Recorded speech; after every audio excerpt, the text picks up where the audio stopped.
реабилитацияга болгон толук укугубузду судья канаттандырды. Мен жана айткандай, материалдык доонун баары өкмөткө коюлат экен.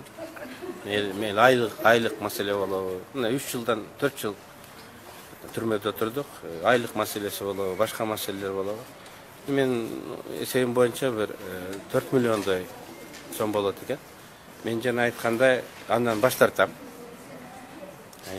Анткени доогер өкмөт.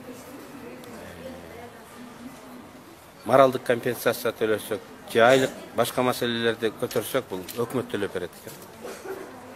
Бүгүн финансылык кризис болуп турганда, өкмөткө акча жетпей атканда, ковидтин 3-чү толкунуна даярдыгыбыз начар болуп турганда, мен андай компенсация сураганым туура эмес болот.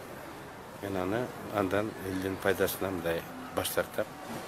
Ал эми саясий реабилитация бул башка маселе, ал жерде материалдык маселелер каралган эмес. Аны биз кеңешип чечим кабыл алабыз. Мына өзүңөр уктуңуздар, анын үчүн дагы өзүнчө сотко кайрылыш керек экен. Бул дагы бүтпөгөн. Мындай көпкө созуло турган иштей, эми аны биз партиялаштар кеңешип чечим чыгарабыз. Бирок сиз саясий турмушка активдүү эле аралашасыз да? Сөзсүз түрдө. Мен 62-де болгонум менен, азыр чачап турганым менен граждандык позициям активдүү болот.